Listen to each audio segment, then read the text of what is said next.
I've even had in court several jury consultants sit in the back and actually on computers researching the jurors as they are questioned by the attorneys.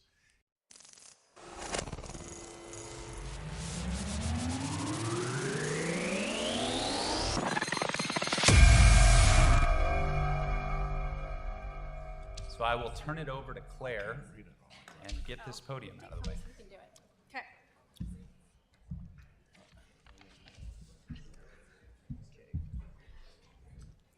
Hello, jurors.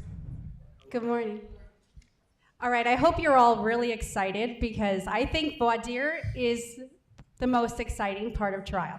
I mean, I think that because I'm a jury consultant, but does anyone else agree? Is voir dire the most exciting part of trial? Yeah, it's also the scariest part of trial, probably, for most lawyers. Anyone scared of voir dire secretly, or not so secretly? Okay. Spencer's raising his hand. Okay, so in case anyone wanted to know who I am, Dick? Oh, well, we do have Dick Carroll. Come on in, Dick. You gotta get tagged out though. Yeah. Like any good defense lawyer, he learns his case during jury selection. You So. gotta tag out Bruce out there. Ben, do you want to introduce him, or just get going? Good morning, Dick. Nice to see you. No worries. This is great. This is one of the best defense attorneys in the area. So. Always on time. One of my mottos. Hey, you just have to be there. You just have to be second, right? So you don't have to be quite on time. Okay. So I am a jury consultant, and I was told by Ben that I should tell everybody what I do because I think there's maybe a little misconception about what jury consultants really do. Maybe Bull has showed you that we do more than we really do, or something different than what we really do. But so basically, when I come in to help lawyers during trial, I actually sit there at counsel table if a judge allows me, and I help write voir dire questions. And I actually sit there and advise on who to strike and who to keep, okay? So I never ask the questions, even though sometimes I just really wish I could. But I would sit there and basically just keep a running total of who I like, who I don't like, who to ask questions to, and who to not. And basically, what I tell lawyers, and what I think most people subscribe to, is that voir dire is actually the art of deselecting your jury. Some lawyers like to win everything, and they like to only hear good things about their case, and they would be sadly mistaken to think that voir dire is successful that way, okay? So what I believe is the best way to do a voir dire is to ask jurors about the bad parts of your case. Okay, and you can ask stuff like, who here is a tort reformer, or who thinks that verdicts are too high, and that simply is not enough, because you will find that most jurors think verdicts are too high. Most jurors don't like lawsuits, okay, and that's not getting into the nitty-gritty of what you want to hear, and if anything, it might just make you a little sad, right, because we all want to have a bunch of advocates on our panel, but the likelihood is that you will not. So when I write voir dire, I try to find contentious points of the case, or things where the defense makes a really valid point. I read the entire defense brief, and I try to pick and choose things like, oh, this will resonate with jurors. This, my lawyers have a blind spot to, you know, kind of, and I ask questions like, who here thinks most plaintiffs exaggerate their injuries or exaggerate their damages? Okay, and I have lawyers who say, wait, why are you asking that? That puts me in a bad light. And I'm saying, because people think that. Okay, you'll be surprised by the number of jurors who raise their hand and say plaintiffs exaggerate their injuries. Okay, or who here has seen someone who you felt like was just milking the system, or got a doctor to write a note for whatever they wanted? Those are bad jurors for you. So I ask those questions. And I think you're doing yourself a grave disservice if you only ask questions that are positive. Lately, I seem to have a bunch of lawyers who have me they want to ask the question of, what are your passions in life? Okay? And this question is interesting to me because it's nice. The jurors like you for asking the question. it's also arduous and time-consuming and greatly unhelpful, okay? So if I were to go around to every one of these jurors and say, what is your passion? First of all, if I have 18 people, you're hearing 18 responses, and if you say 3 passions, that's 18 times 3. So that's kind of ad nauseum at that point, okay? But then second of all, you're not really hearing anything helpful. I've heard one helpful response. I heard a lady say, I like to teach reading to blind kids. And I thought, wow, you are an amazing person. I'd love to keep you. The defense struck her, okay? You never hear like, oh, I like to go target shooting and, polish my rifles. Okay, you don't hear that, okay? That would be great if I heard that, because I'd be like, ooh, I don't like you. But no, I just picked a jury in Santa Barbara last week. And if you're not familiar with Santa Barbara, it is a beautiful place, but it is not pro-plaintiff. It is very conservative in terms of lawsuits. And my lawyer started off asking the passion question, even though I told him not to. So we had jurors smiling at him, oh, I love to hike. I love to explore my intellectual curiosity. I love to read books, blah, blah, blah. Oh, these people are so nice. I had this retired Raytheon engineer. Oh, all I want to do is learn more about things. I have an incredibly curious mind. And I was like, this guy is so nice. What a nice engineer. And then I asked a question. I had my lawyer ask a question about who here thinks if you've had a lot of bad things happen in your life, and another bad thing happens, you're like a totaled car. Too bad you're damaged. And that's supposed to have people respond with, oh no, of course not. Of course you're not like a totaled car. And so then you can say, oh, who here thinks they might be more fragile? But instead, this Raytheon engineer raised his hand and he said, wow, sounds like you have really bad karma. And I said, well, and the lawyer said, what does that mean? And he said, sounds like you've made a lot of really bad choices in your life. And I thought, oh wow, this plaintiff who's been molested and suffered from serious problems with addiction, this guy thinks she's just made a lot of really bad choices in her life. He's awful.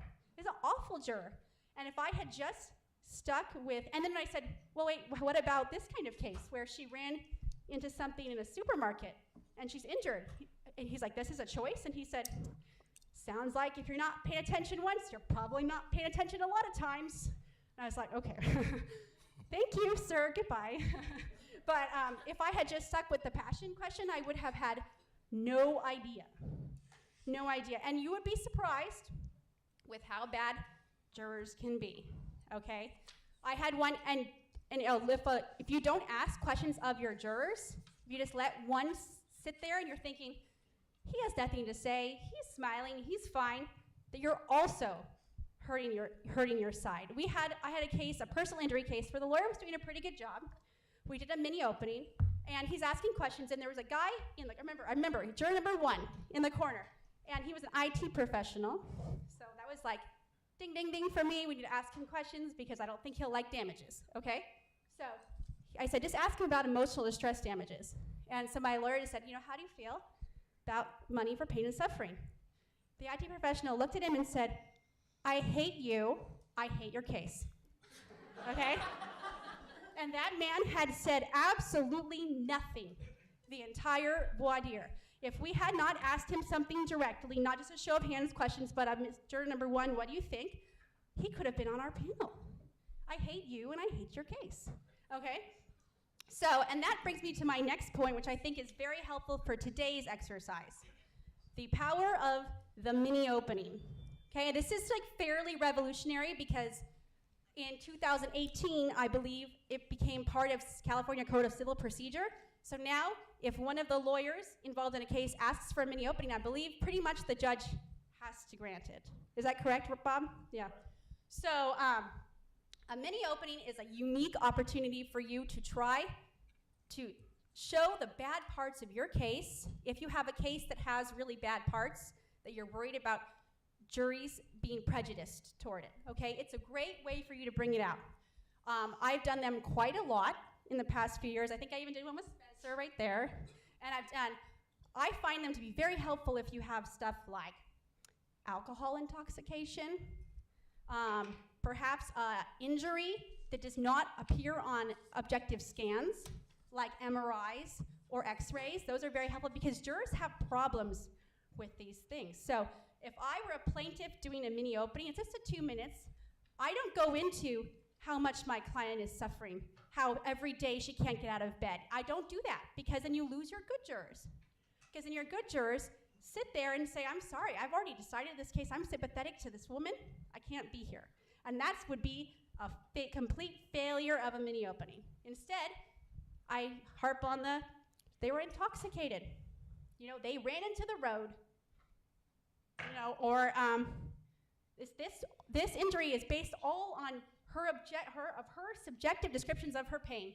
There are no scans showing you otherwise. And then you say something like, you know, and I'll tell you more about why I think this case should be in trial, something like that. But you don't go into the sympathetic parts. You only go into the bad things. And you would be surprised at how much that helps you when you're trying to get jurors off for cause. I find it to be a very helpful, expedient way, and it improves your efficiency of your voir dire. And I know for all of us, we're all wishing we had more time for voir dire. So, and the reason why I'm bringing this up is because today you will have the great opportunity to watch two amazing attorneys give you their own mini openings for this case. And I will read you the case summary right now. So this is a case that we will be voir diring on today. On September 24th, 2016, at 8:30 p.m., plaintiff, a 56-year-old homeless man in a wheelchair, entered a 5-lane road from the south side of the street, not in a crosswalk, at night. Defendant, a CR England employee, was driving a tractor trailer in the number 2 lane westbound. He couldn't see plaintiff and struck him at 24 miles per hour. Plaintiff was taken by emergency vehicle to UC Davis Medical Center. He suffered a severe traumatic brain injury with multiple traumatic fractures. Plaintiff was wearing dark clothing. Furthermore, plaintiff has been in and out of medical facilities dozens of times due to seizures, alcohol intoxication, and other auto versus pedestrian accidents. Plaintiff suffers from numerous degenerative conditions and diseases unrelated to the accident. Okay? So I think we're gonna go to the judge and then we'll launch into mini openings. But Your Honor, your turn. Thank you, thank you. You know, before we begin, I just need to recognize someone who's very important to all of us. This place is so impressive in every way. Our deans have just been tremendous. And Dean Phillips is my personal hero. I just have to recognize him. I would not be here if it weren't for him.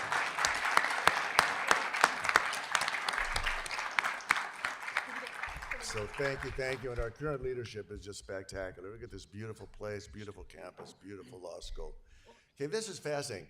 We could spend a half a day on the whole idea of jury consultants. It's fascinating, and unfortunately, the time does not allow us to deeply discuss the issue.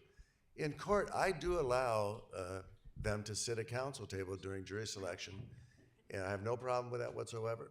And I've even had in court several jury consultants sit in the back and actually on computers researching the jurors as they are questioned by the attorneys. Okay, this whole idea, we could talk so much about this and I have so much to share, but we don't have much time to do that. We have really stars performing today. Dick Carroll has tried cases in my courtroom. There is none finer than him. He is such a spectacular lawyer, and it's always a delight to have him in the courtroom. Just a professional in every way. And one of my most memorable cases, and most tragic, is one that I presided over, which Dick won almost an impossible victory. A case that is just so fresh in my mind. And then look what we have to our right, these plaintiffs. These are stars in the plaintiff's world today. Their preparation is legend. And our system depends on advocacy. So it means nothing unless you have advocates. These are the very, very best advocates. Just so proud of them, because in court, our purpose is to provide fair and impartial trials, and the system cannot work unless the attorneys who present the cases are up to the task. And these folks are up to the task on steroids. Now, many opening statements, so crucial. In my courtroom, I really encourage it for 2 reasons. Number 1, it breaks the ice. So, and I usually do it about the 7th juror. So I will go, now my goal in voir dire is to put the jury panel and the same frame of mind that I must be. You know, free of bias, recognition that the case is about the participants, not about us. I go through all the details. I spend a lot of time with our juries, and I put a lot of confidence in them, and then I let them do their magic. So that reason. And the attorneys, of course, it's very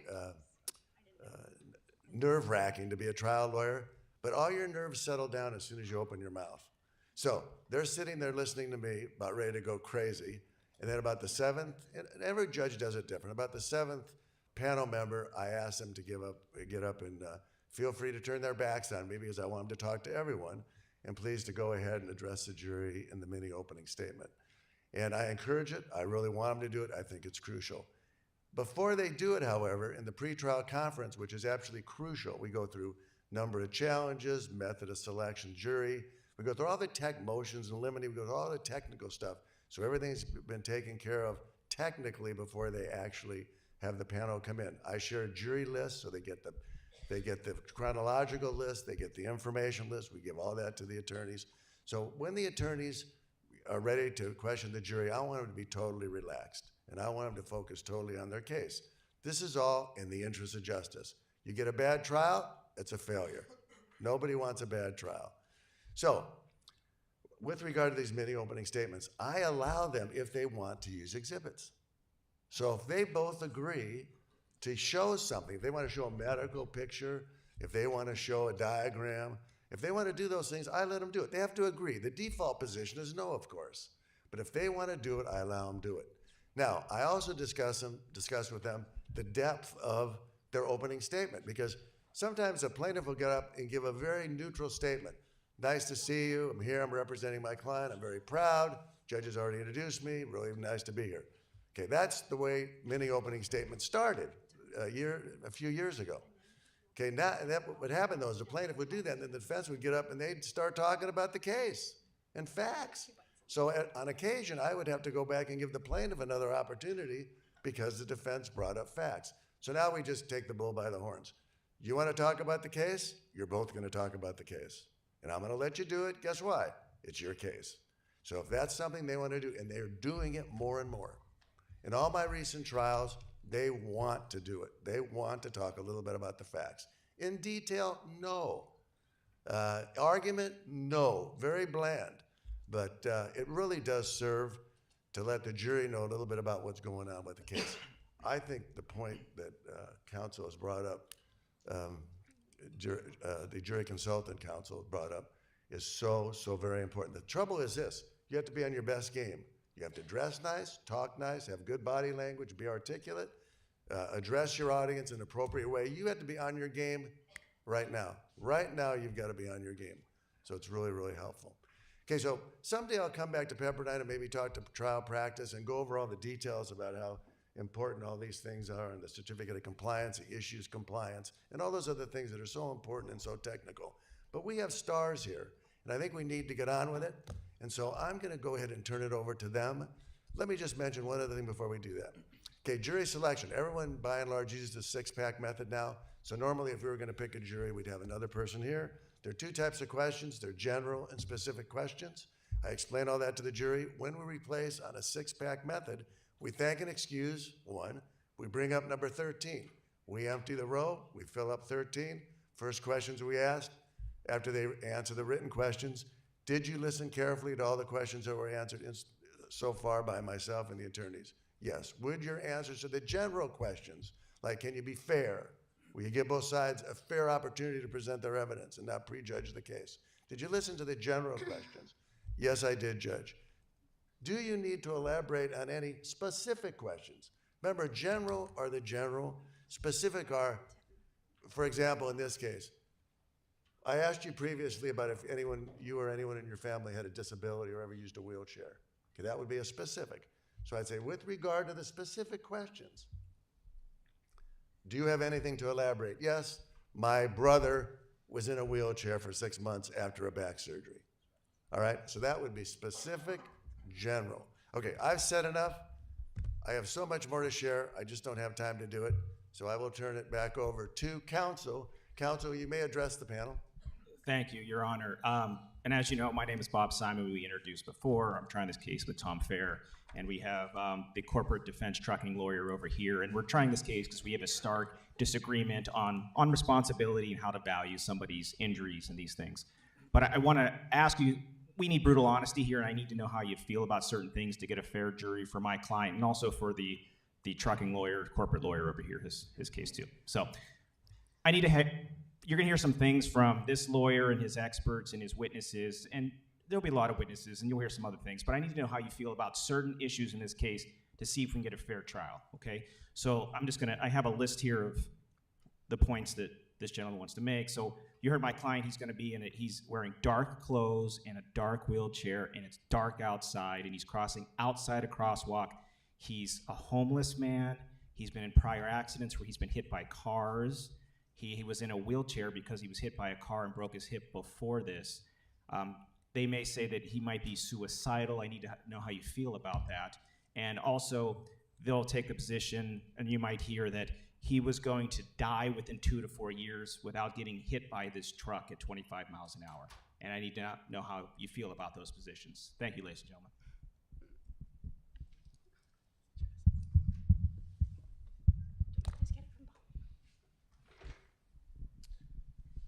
Sorry, I'm gonna have my back to most of you. My apologies. So I wish I had a Darth Vader outfit. I'd put it on right now because I am the corporate lawyer for the corporation. My client is a guy by the name of Bill Gutierrez. He's the guy driving the truck. Drives a truck for a living. Drives 200,000 miles a year. You drive somewhere between 8 and 20 if you drive a lot. In 1 year of your driving that, he's already done that in a month. He's driving a tractor trailer. This accident took place at 24 miles an hour with no skid marks. It's a 5-lane road, and the plaintiff came off the sidewalk on the driver's side of the car, on the other side, through 3 lanes, and then into my driver's lane from his left. Never saw him. Wearing black clothes, dark, not at a crosswalk, in the middle of the night. There will be evidence of intoxication and suicidal ideation. I don't care about that, and my client doesn't care about that. And that's not what he lies in bed looking at the ceiling thinking about every night when he thinks about this gentleman's injuries. He thinks about, should I have seen him and could I have avoided it? And that's really what the case comes down to. And that's what you're going to be hearing from me. I'm not going to besmirch him or call him a drunk or he's done this before. I don't care. I don't think drunk people should get hit either. So I look forward to proving it there. Thanks.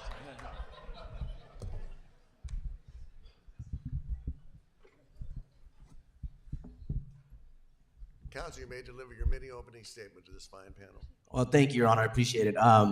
We already have mini openings, so what I'm going to do is, if it's okay with you, I'm going to just go ahead and question the panel. Is that all right? Oh, is that what those were? Did you hear what he just referred to you? He didn't even know you guys were part of the panel. Where was the emotion? Where was the well-dressed gentleperson?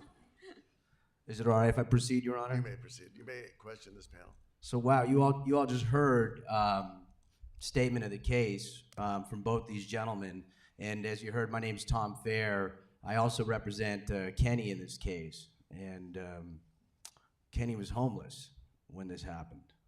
You heard that, and he was suffering from alcoholism, and he was also in a wheelchair at the time this happened.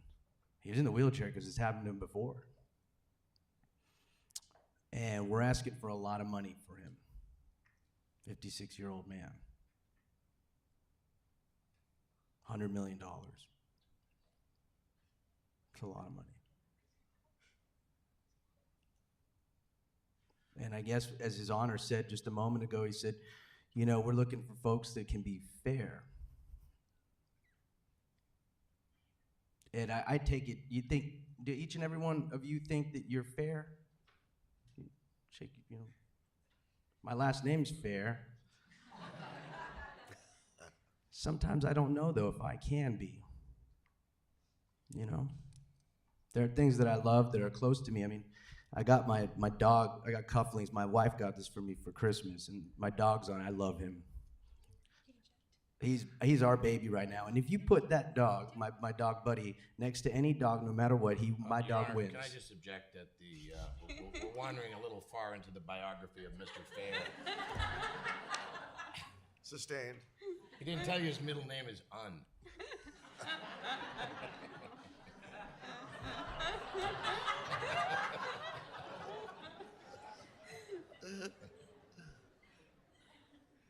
So what I'd like to know from each and every one of you is, we have a man that I just described to you, and we're trying to hold them accountable because their driver never saw Kenny.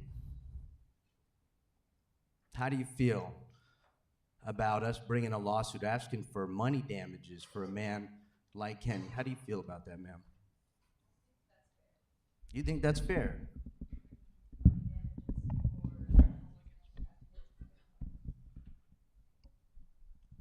Can you tell me why you feel that's fair? Well, because he was wronged, and I believe that he was wronged. He was hit, and I think that it is fair that he is compensated. You ever know anyone that's had a similar experience to Kenny? No. No. Ever know anyone that's been hit as a pedestrian by anybody? I don't believe I do. What about, anybody that's ever gone through a tough time? Maybe it was alcoholism, or maybe they were addicted to something else. Sometimes being a lawyer, you can get addicted to that. We work so hard. You know anybody like that? Yes. Yeah? Do you mind sharing? Family history, so cousin, uncle, grandparents, lots of people in my family. Few friends who have been through it, so I know a good few people. Me too. Thank you for having the courage to share that with us. I really appreciate that. Of course. Anybody else like us here on this panel have had something like that in their family? Someone that's gone through a tough time? Maybe it wasn't alcoholism, but maybe something else? Anybody? And if you don't feel comfortable sharing, I know this is an open forum here. So these are things that are deep and can be painful. So if you don't feel comfortable sharing, that's okay. But if I could just have a show of hands of anybody that like us two, have had close people, friends or family that have had those kind of problems before. Just run, and it's okay. It's okay to be courageous here and to be vulnerable, okay? Just with a show of hands. Thank you. Thank you so much. Would anybody care to just share a little bit of that experience? Yes, sir. Thank you. When the 2008 housing bubble collapsed, my uncle fell victim to the homeless epidemic that was sweeping America. He couldn't afford housing, medicine. He turned to the bottle as well. But he turned his life around because he was able to get some cash influx, and he's living a better life now. How does that make you feel, knowing that happened, that where he is now from where he was before? It makes me feel hopeful that we have a system that allows people to bounce back on their feet after they've lost their homes. First of all, thank you for being open with us about that.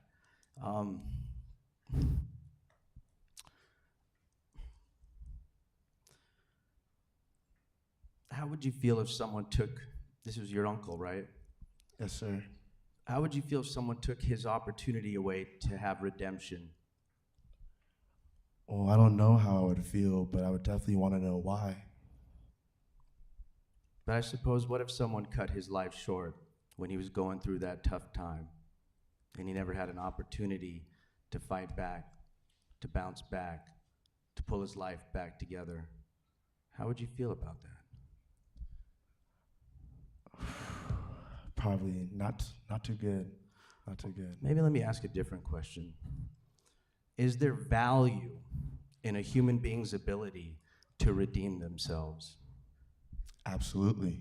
Would you say it's maybe one of the most important qualities we have as human beings, that when we make mistakes, when we do something wrong, that we can make up for them, that we could fight through adversity. And isn't that what we preach to our children, to ourselves, the self-help books, all of the different things that we have in society to help us, to support us, the different programs for people that are sick, ill, homeless, whatever it is? Isn't that what we value in this society, sir? Yes, sir. Might be one of the most important things, right? It's the American dream. You gonna object?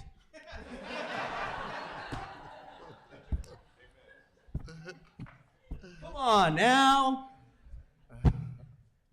Sorry, it was a teaching moment there. I was going deep. And I apologize, I didn't mean to break character, but you usually catch an objection for that. If a defense, but what had happened is everybody's watching. You see, what would happen is we were being very real. There's no baloney here. This is how I feel about Kenny, too. I've had low points in my life. Dean Gash knows I've had low points in my life. And if I didn't have the opportunity to fight,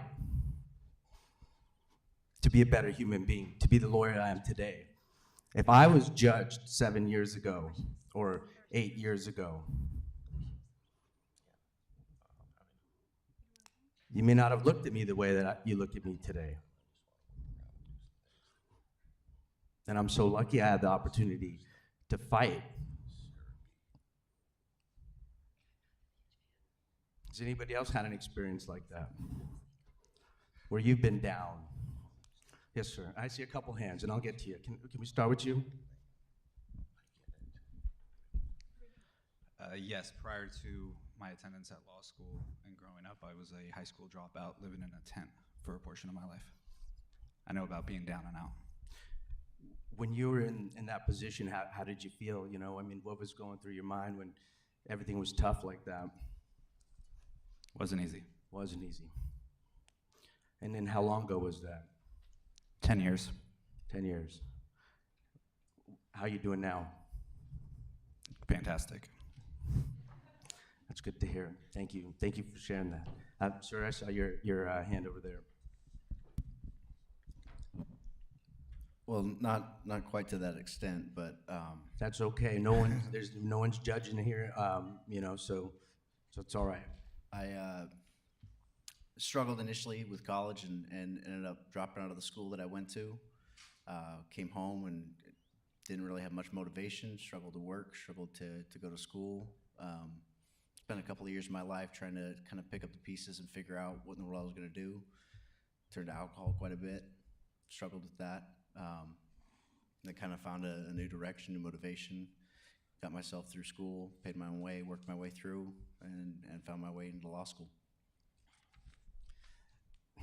You know, thank you for sharing that with us. You know, I've had similar things, and do you think maybe, I mean, you know, why do you think you turned to alcohol, I suppose, is the question. 2 minutes. Thank you. I think more than anything, it was an opportunity to escape. You know, when you're drinking alcohol, there's no expectation of responsibility, especially as a young kid where you think you're invincible. Alcohol was an opportunity to feel lively or feel happy again, because I didn't have to think about all the responsibilities and things I was shirking. Yeah, and it's also not easy when, you know, you watch the Super Bowl, for example, and half the time, half the commercials they're pumping alcohol commercials to you, right? It's an easy thing. It's not all you, right? But here, let me ask this, just to wrap it up. And I appreciate, I didn't get to all of you at this short time, but for all of you that have shared, just because somebody is or has gone through the things that Kenny has gone through or similar to that, does that make them any less valuable than someone that hasn't? And y'all promised me to evaluate this case fairly. I see them all nodding. Thank you very much, folks. I really appreciate you being courageous and open with me today. I think we're gonna have a good trial, okay? I'll take the whole panel, Your Honor. Thank you. Mr. Carroll, you may address the panel. I guess the equation here is because this poor guy is down and out and he gets hit by a truck, he deserves $100 million.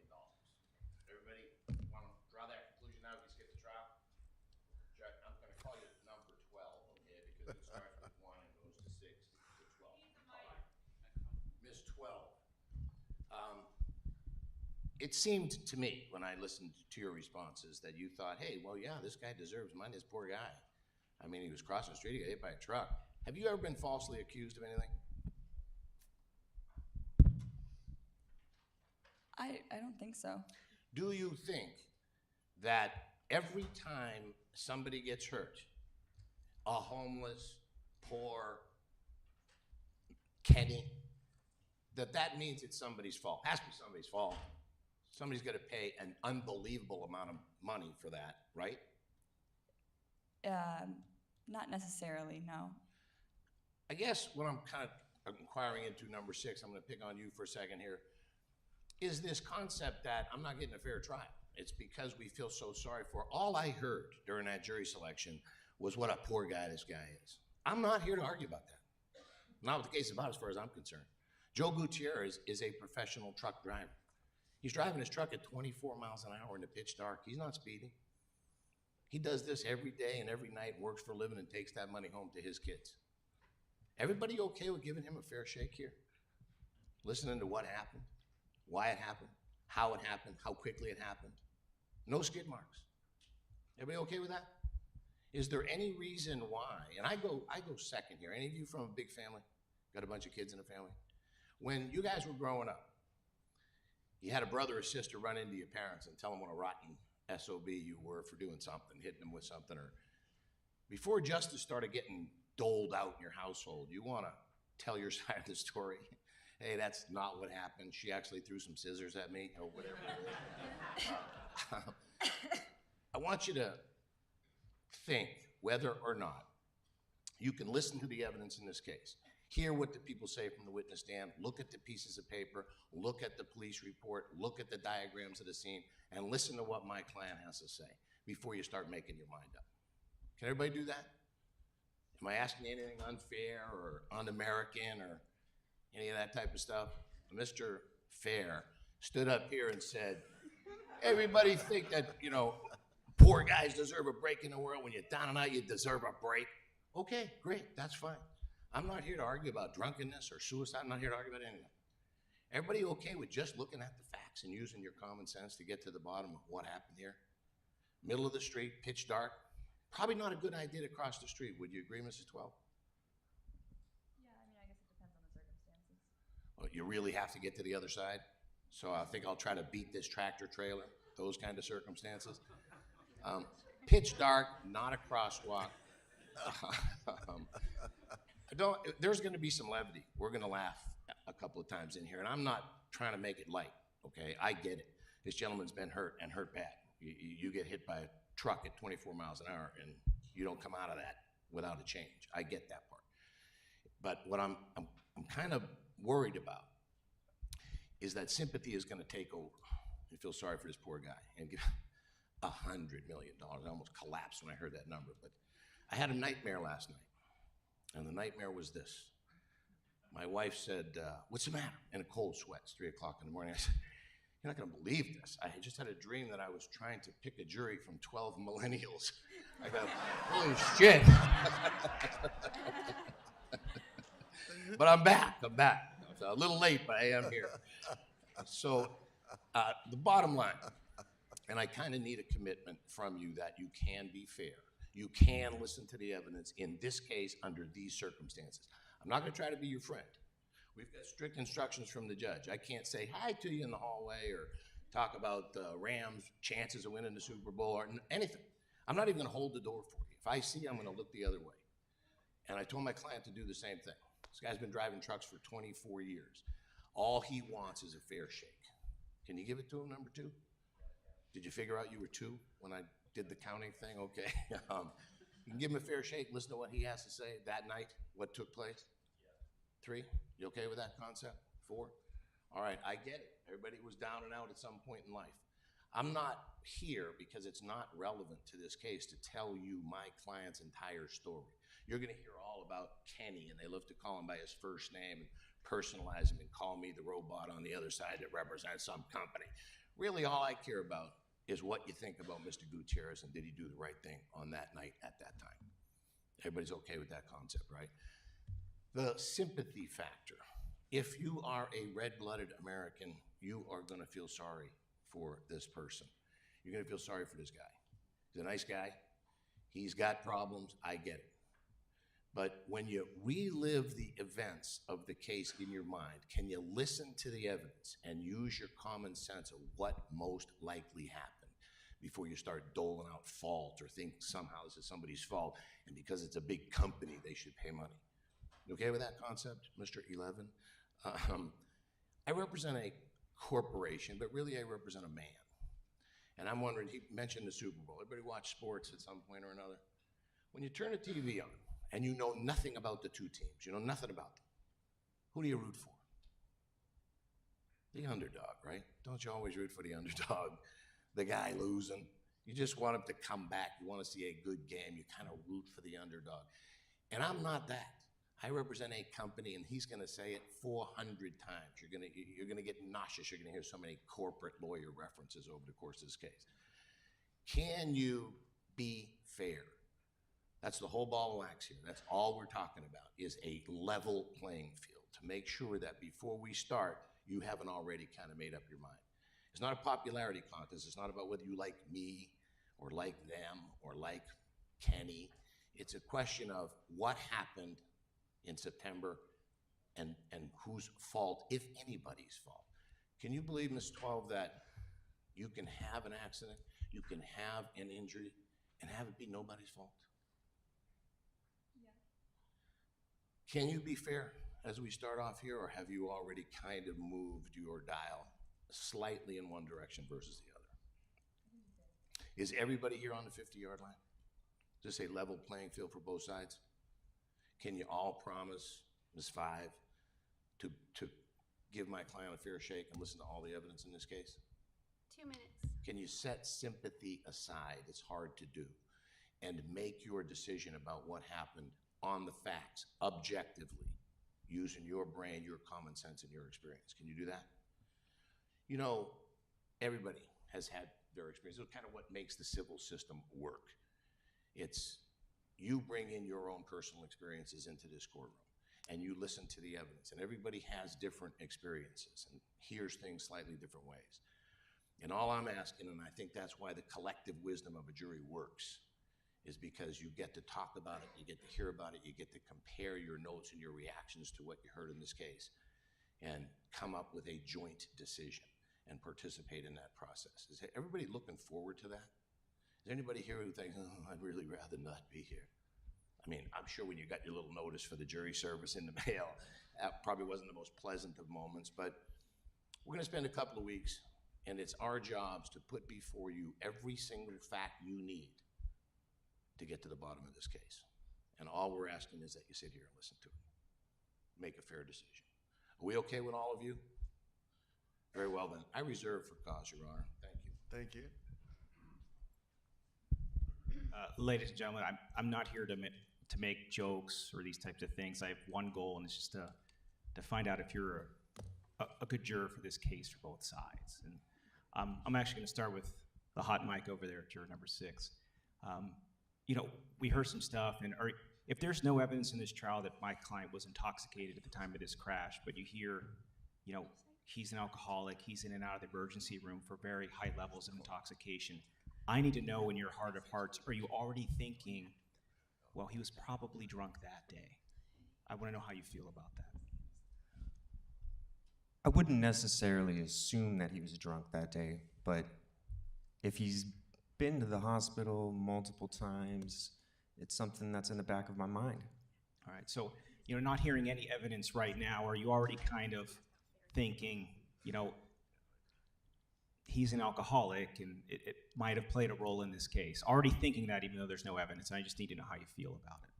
Well, I think I would go based on the evidence. All right, and you heard that my client was homeless at the time, and we've heard some things about suicide. I mean, are you thinking right now, without hearing evidence, you know, he must have just jumped out in front of that car and he was trying to end it all? How do you feel about that? I feel conflicted, honestly. I was the victim of an assault many years ago, and it was actually a homeless person who just came up behind me and clocked me while I was at a gas station. And that makes me feel a little bit uncomfortable about certain things in this case, for sure. Yeah, so you might be a good juror for like a business dispute or car accident not involving a homeless person. And I got to ask you, because we want a fair jury. We do. We don't want to do this again. You know, can you be fair to my client? But I want your brutal honesty. Do you think, in your heart of hearts, given your background, that you might have a little bit of a problem and I might be starting a little bit behind? And it's okay if the answer is yes. I might. Just internally, I can't tell you exactly how that would play out with the evidence, But going what you've gone through, I mean, are you thinking in your heart of hearts, you know, I got to prove a little bit more than 51% for you because of what you went through? And it's okay if the answer is yes. it's entirely possible, yeah. Okay, thank you. Does anybody else feel the same way that juror number 6? And thank you for discussing that. You know, there's something someone famous told me once, is you as a juror, if you talk, you got a chance to walk. We can get you out of here, maybe. But if you stay quiet and you hold these things in, you might be on this jury. So I want to know how you feel. So let's pass it to juror number 5. Can you tell me, you know, we heard some from the gentleman next to you. How do you feel about that stuff? Or am I starting behind? No, I think I would say you're starting in a neutral place with me. I don't have any ideas. I know homeless people have very diverse backgrounds, and there are a lot of reasons why somebody might be homeless. I wouldn't assume anything. Yeah, might be a veteran. We don't know. We're not going to talk about any of that, okay?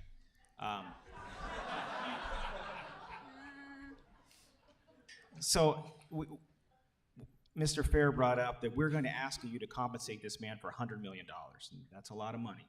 Medical bills, pain and suffering. And we got to prove it to you more likely true than not true, 51%. So I have to ask you sit here today not hearing the evidence. Are you already thinking we're starting behind because that's just too much money? And I need to know how you feel about that. No, I just don't know any of the facts, so I really couldn't say either way. Perfect. Could you hand it to juror number 4, please? Sir, I'm going to ask you the same question I just asked juror number 5. How do you feel about that? It's very circumstantial, and I would have to hear more about each party's stories and what they're even capable of affording. All right, so one of the things that the corporate trucking lawyer brought up is we can't talk about sympathy. And one thing you cannot consider is, I feel sorry for the defense because we don't know where the money's coming from. We don't know if other things are paying. We don't know those things. Are you okay judging the case just on the injuries to this man and not taking sympathy into the account for what the defendant may be able to pay? Can you do that?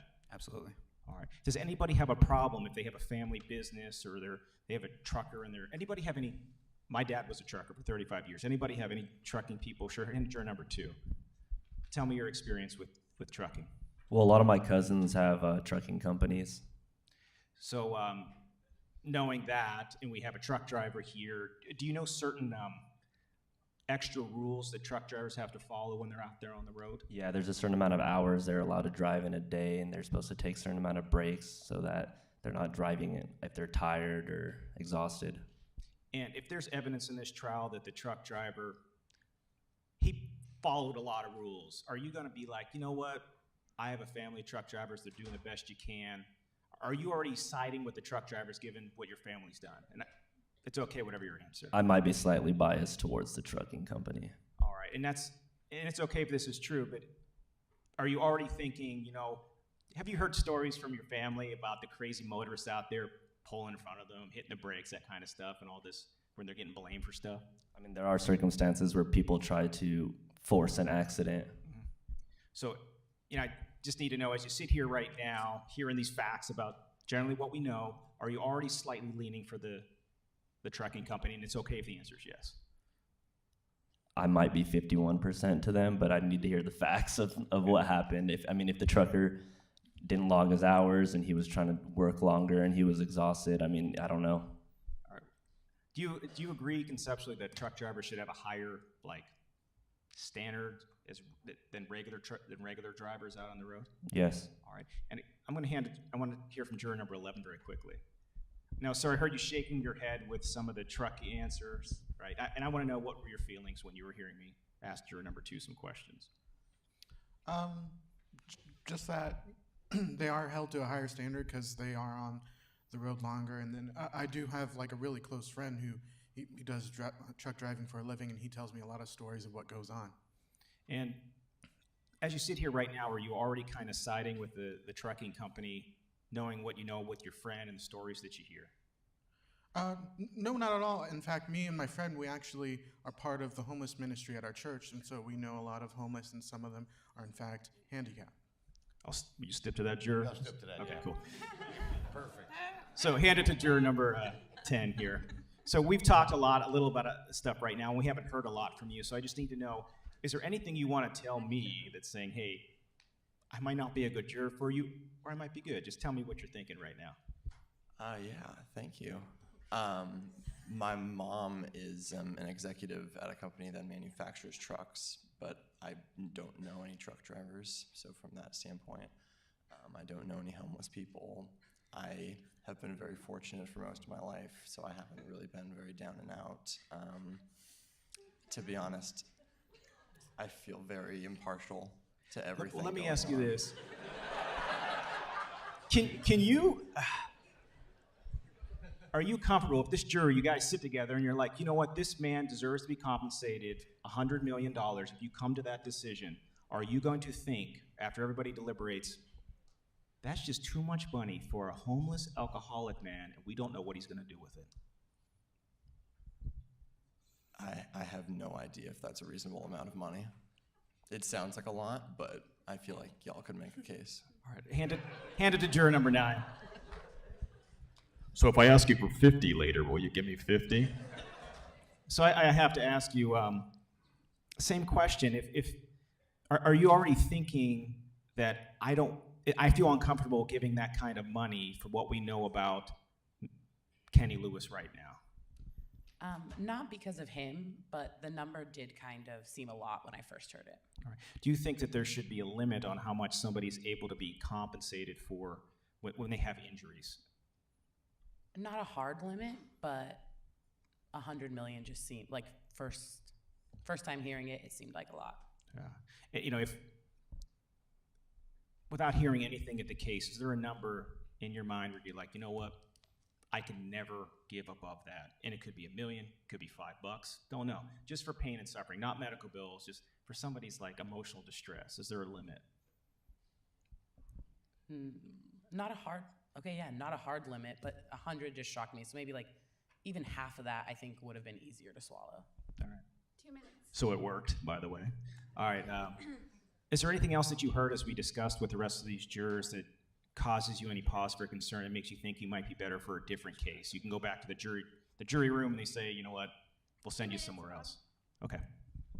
Well, my family, we have our own businesses, and my parents have been sued multiple times for people making claims against them. So I've kind of been my family's been in similar situations where people have gotten either injured at events they've produced or just happens chance. So that might influence me. Hearing what you've heard already, limited, are you already thinking that this man in the wheelchair was trying to have a fraudulent claim by jumping out in front of the truck?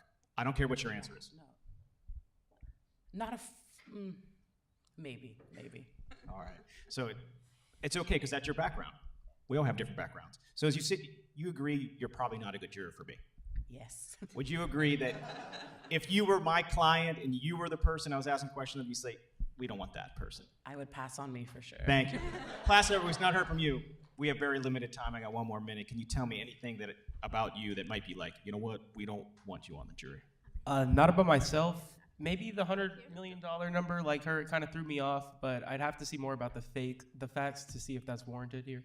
Do you think that I have to prove my case more or prove that this truck driver was almost criminally behavior to get that kind of money? Or do you think the 51% is okay? No, I think it just depends on his injuries. Okay, but you can listen to the evidence. Yeah. That's all we ask for. My last question to you, if I do not prove my case and you think my client did it all, my case sucks, even though you feel sympathy for him, can you look him in the eyes and give him 0?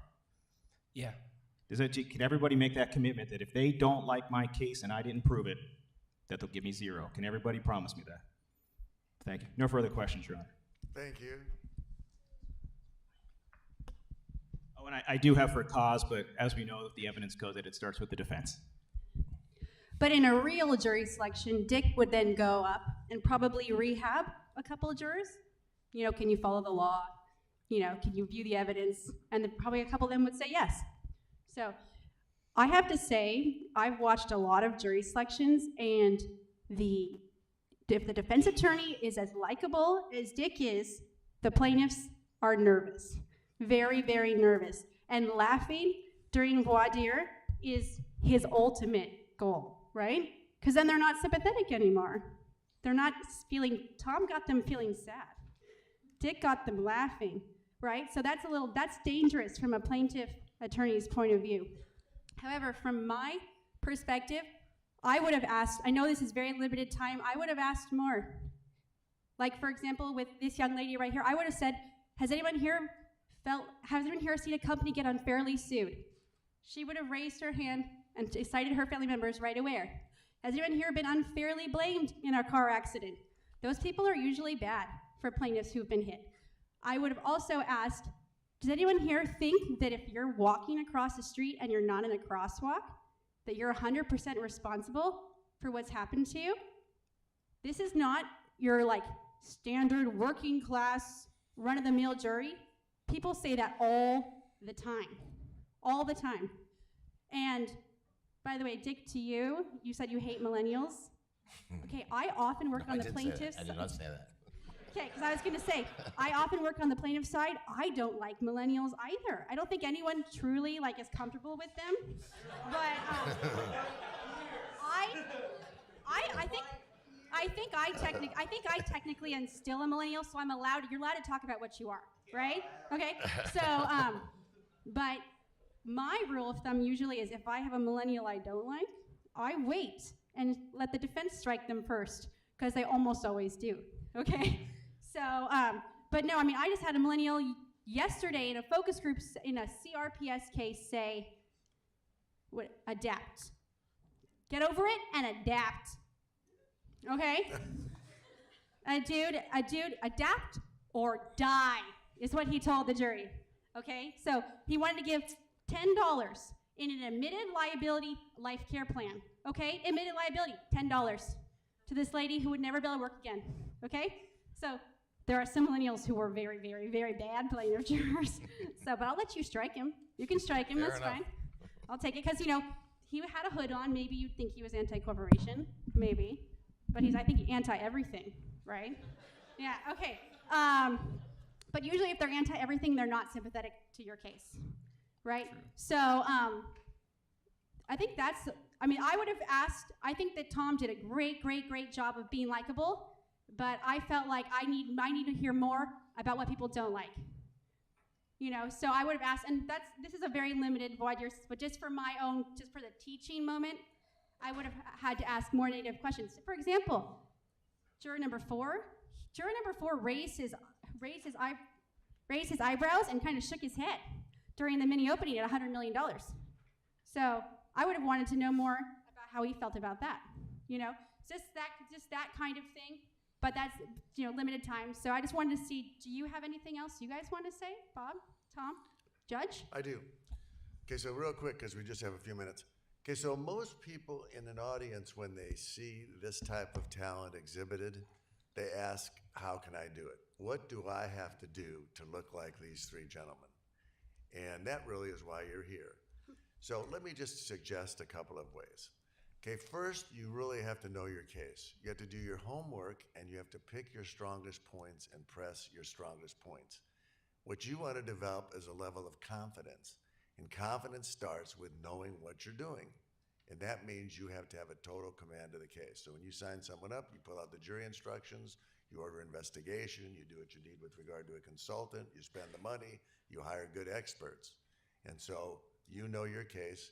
You pick the winning portions of your case, but you know the other side just as well. So that gives you confidence, right? Then you develop your presentation skills. The first thing you want to do is you want to be very presentable. Okay, so you want to dress nice. You also want to learn how to project your voice so that when you speak clearly. You also do want to be likable. If you feel like you're inherently not likable, you can change. You can improve yourself. So you're going to confront, on the panel, you're going to confront a lot of different kind of personalities. But you have to be true to yourself always. So you have to analyze your strengths and your weaknesses. And when you do all these things, what the jury consultant really meant when she addressed Carol and the other two is, you want to be credible. Are you part of the evidence? No. But your credibility, everything you do, your body language, is totally observed by that panel. And they're taking everything into consideration. And you're just such a huge part of it. So the point is, can you do this? Answer is absolutely yes. No one is born a star. It takes a lot of hard work. It takes an analysis of one's strengths and weaknesses, and then it takes the dedication to shore up the strengths and correct any weaknesses. These are great presentations. It's hard to do what they just did, especially with the level of enthusiasm at this hour in the morning after they worked hard all week. And I really want to compliment them on just a wonderful performance. And it's just a delight to have attorneys like this in court. It's just a real delight. Did you want to entertain some questions while we have a couple minutes? Yeah, sure. If anybody has any questions, I'd be more than happy to take them. I have a question. How much did that invisible tie cost you? This is a Western tie, Southwestern tie. Mike has his hand up right there.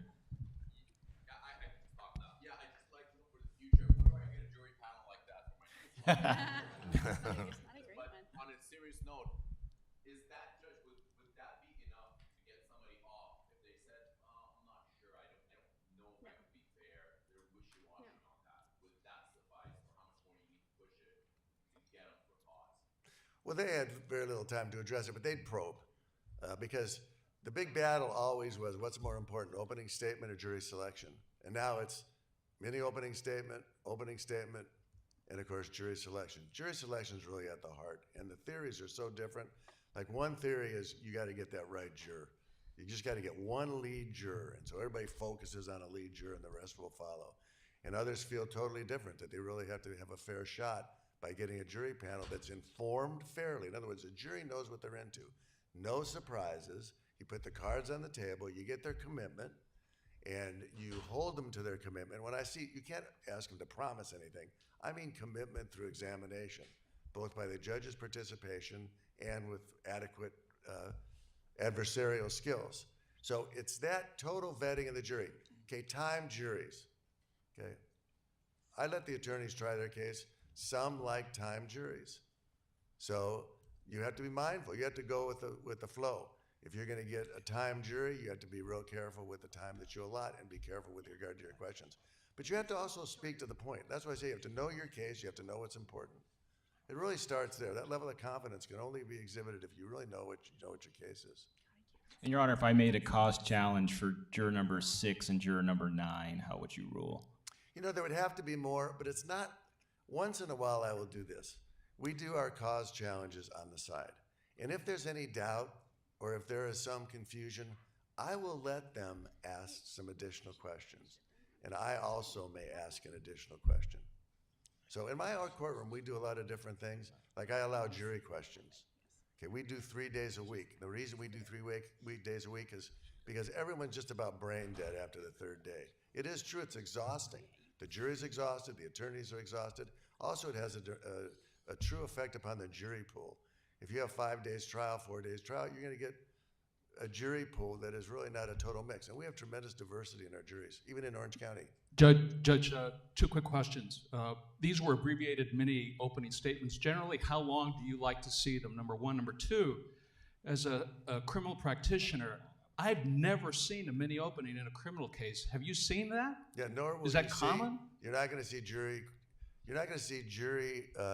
questions. I even allow the alternates to go in the jury room and just watch deliberations if the attorneys agree. So civil is so different. In criminal, just about everything gets appealed, and their charge is different. They can't stipulate their rights, but in civil you can stipulate anything, and you get attorneys that are sharp. They can stipulate. It's their case, their client, their blood, sweat, and tears. So I let them try their case. Judge, I'm going to jump in because we are at our hard break, but I just want to say thank you. There was this sort of just played out this way, and I just want to point out something that just makes a lot of us swell with pride. You certainly don't have to be Pepperdine to come here and speak at this, but it just happened to be a 2010, a 2005, a 1984, and a 1974 graduate of this law school. And they were picked because they're tremendous people in the community, but they just happen to be part of this Pepperdine community. So just please give them all a round of applause. And I just want to thank them for being here.